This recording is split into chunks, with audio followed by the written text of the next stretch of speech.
Almost everyone has used a ladder at one time or another. And when you need a ladder, you can almost count on one being nearby, and that it will be easy to set up and use. Unfortunately, falling from a ladder is also easy, and the injuries that result are often very serious.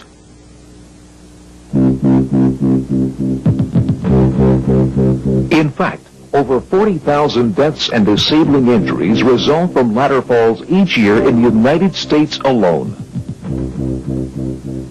The danger of falling from a ladder is very real, and no one should ever take working with ladders for granted.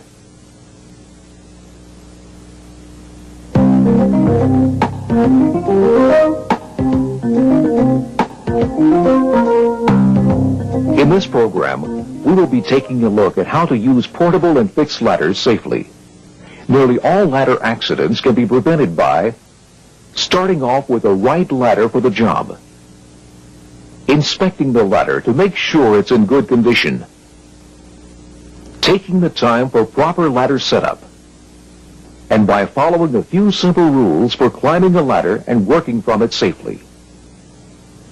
Using the right ladder depends upon what the job is and where you'll be doing it. But to begin with, you need to know that there are situations where there may be no right ladder. For example, if you will be working at a height for an extended period of time, if you will need to use a lot of equipment, or equipment that is awkward or heavy, or if you need both hands to exert a lot of force, you probably need to use a mobile lift or some type of scaffolding. But remember, before you use this equipment, make sure you are trained and thoroughly familiar with it.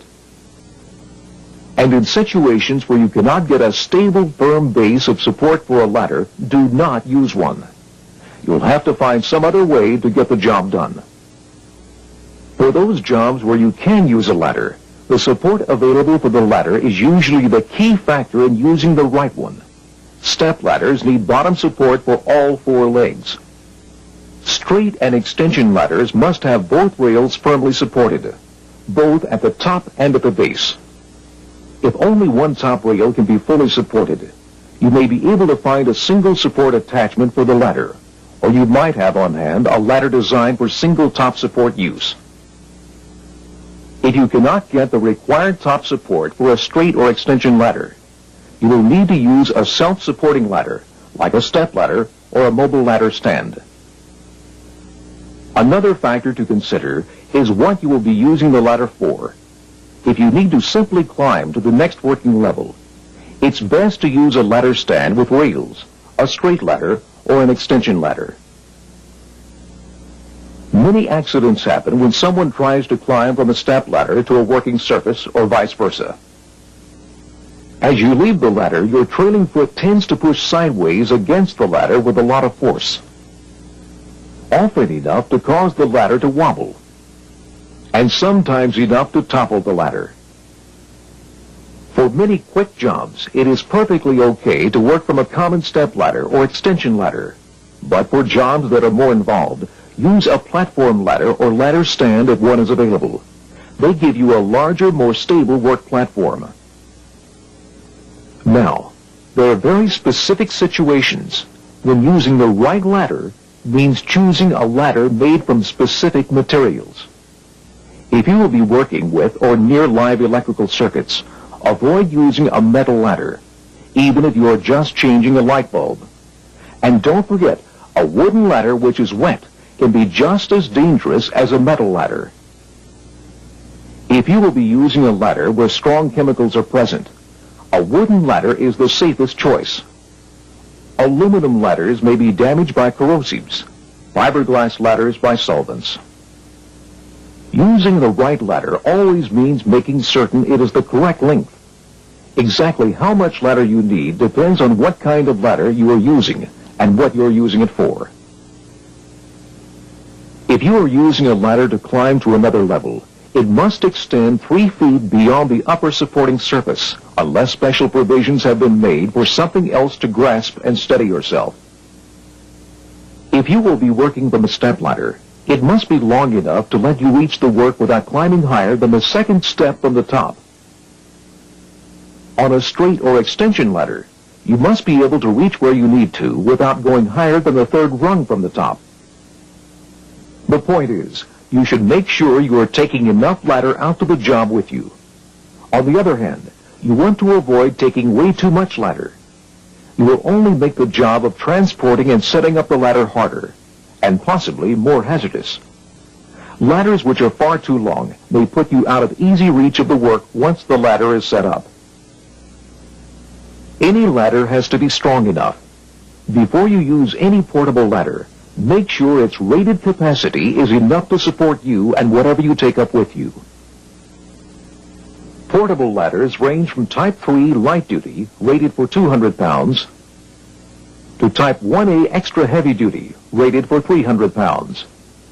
Check the manufacturer's label and use a Type 1A whenever possible. When the right ladder is not handy, people sometimes try to improvise. Don't do it.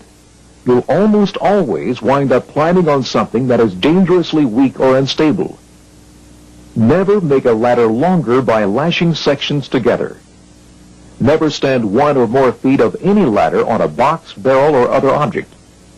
Avoid using single sections of extension ladders because they are not stable enough on their own.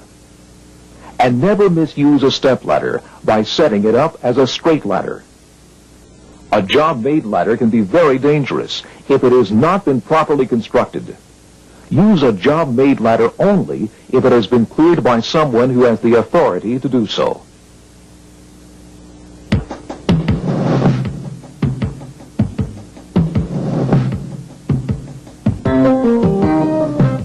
Unfortunately, any ladder can weaken and fail. Rungs break. Hardware loosens. A brace gives way. It happens far more frequently than you might think. You should always inspect a ladder before you use it. Wooden ladders should never be painted or coated with anything that prevents you from spotting flaws. Inspect a step ladder's side rails and steps. You should never use a ladder if any of the steps or side rails is bowed or cracked.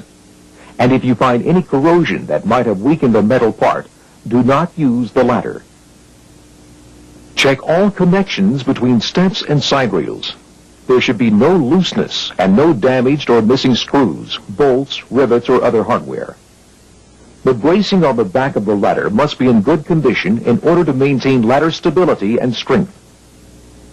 Both spreaders must be straight and firmly attached. Make sure they lock securely in the open position. If any of the feet have slip-resistant pads, all 4 should have them. Take a second to check the pads to see they're not loose or worn out. While you are performing the inspection, make sure the ladder is free of grease, oil, or any other material that might cause you or the ladder to slip. Portable straight ladders and extension ladders have similar things to look for. You must make sure the side rails, rungs, and hardware are tight and in perfect shape. Straight and extension ladders must have slip-resistant safety feet. Make sure they are in good condition. If the ladder has adjustable feet, be certain they are not jammed in a position that will prevent the ladder from being set up properly. If the top ends of an aluminum straight ladder or extension ladder are not rounded, they should be protected by plastic end caps. These must be there to protect you and any surface the ladder rests on. Extension ladders require a little more effort to inspect, but take the time. Test the rung locks and springs before the ladder is erected to make sure the mechanism works and that the ladder has been assembled properly. The rung locks will not engage if the ladder has been misassembled. Work the rope and pulley to be sure they move freely and that no parts are loose, worn, or broken. Don't trust a ladder you haven't inspected, and never try to make do with a ladder that may fail you. If a ladder has a problem, follow your company's procedure for fixing the problem or taking the ladder out of service. Correct storage will prevent some of the problems that turn up on inspections. A ladder should be clean and dry before you put it away. Keep metal parts like springs and hinges well lubricated. Store ladders in a clean, dry place. To prevent bowing, hang a ladder by a side rail on supports about 6 feet apart and don't store things on the ladder.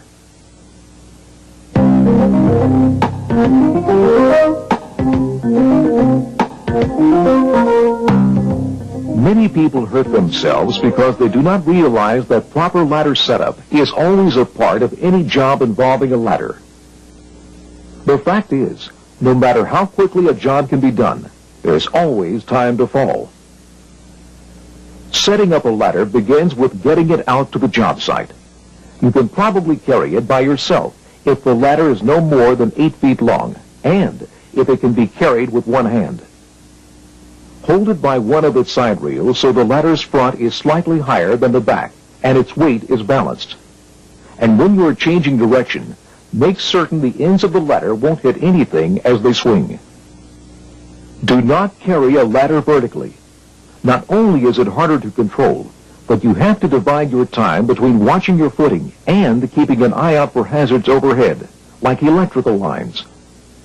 If the ladder is too heavy or too long to handle comfortably, get someone to help. It's very easy to injure your back if you have to strain to get a job done.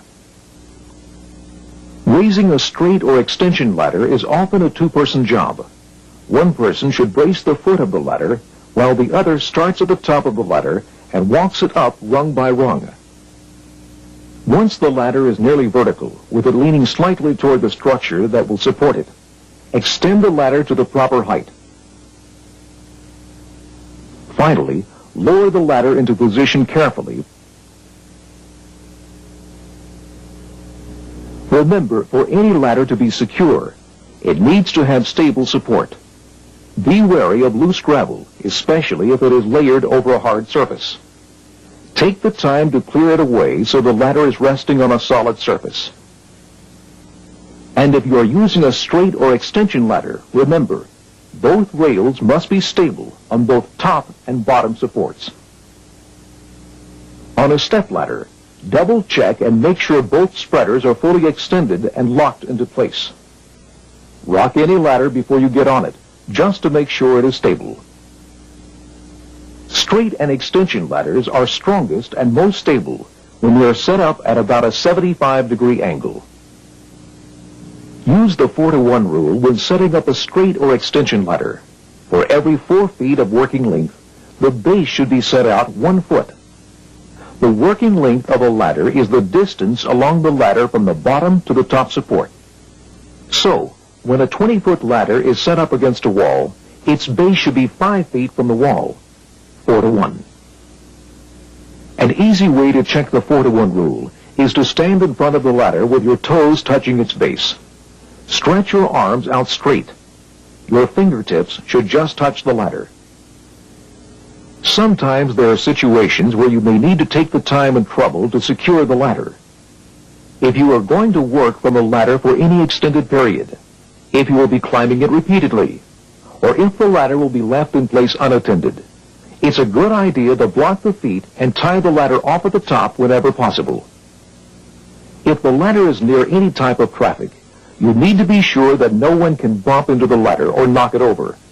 Secure the ladder or barricade the area. Doors which can open into a ladder pose a very common threat. Make sure doors are locked and under your control whenever possible, or at the very least barricaded. Do not rely on just a sign posted on the door to keep you safe. If you will be working from the ladder, there is more to ladder placement than just making sure the ladder won't tip. You need to set the ladder up so that you can reach the work without putting yourself in a position where you might lose your balance. You should never have to stretch sideways far enough to put your belt buckle outside the side rail. And you should never be forced to twist backwards in order to get the job done. These positions can cause you to lose your balance or cause the ladder to tip. Either way, you lose. Okay, we've spent a lot of time on how you can prevent accidents before you get on a ladder. Make sure you've got the right ladder, that it's in good shape, and that it is set up to avoid unsafe conditions. If you cover these 3 areas, you will have eliminated the causes of 40% of all ladder accidents.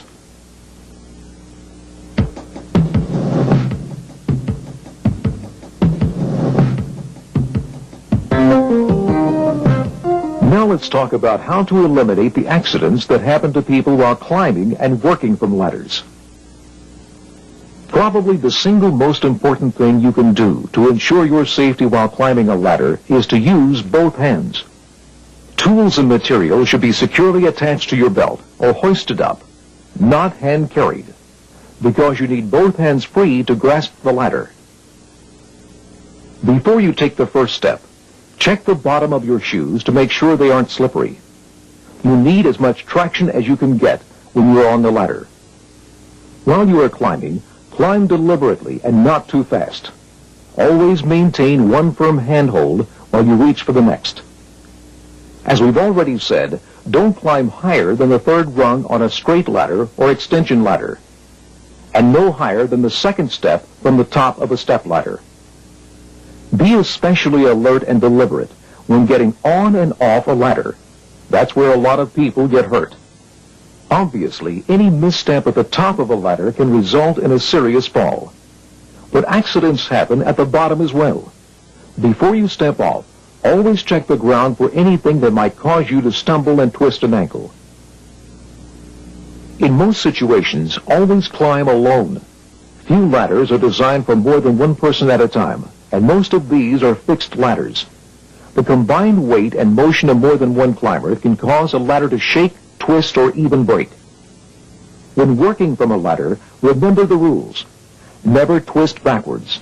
Don't try to reach too high, and keep your belt buckle within the rails. Be extremely careful in any situation where an object like a tool might slip and throw you off balance. It's a good idea to keep one hand in firm contact with the ladder whenever possible. Now, if you climb a ladder and find that it's not positioned to let you work safely, don't overreach. And don't try to move the ladder while you're on it. Always climb down and move the ladder, even if it takes longer than doing the job itself. Most of what we've said about climbing a portable ladder also applies to fixed ladders. However, you may be required to wear a climbing safety device attached to the fixed ladder. Before you climb, slide the carrier up and down to make sure it slides smoothly on the cable or rail. Then give it a sharp pull to make sure the braking mechanism works. If you have any questions about using the device, ask. Ladder inspection must be done as you climb. Look ahead for loose parts, broken anchor points, and corrosion. Since fixed ladders are often quite high, it's important to rest when you need to. Every time you use a ladder, no matter how high you're climbing or how long you'll be up there, think about what you are doing and make the time to do it safely. Be sure you've got the right ladder. Plan the ladder setup to give you the safest working conditions. Always climb using both hands. And never violate the belt buckle rule by overreaching. Ladders are easy to use and the rules simple. If you follow these safe practices all the time without exception, your chances of having a serious ladder accident will be just about zero.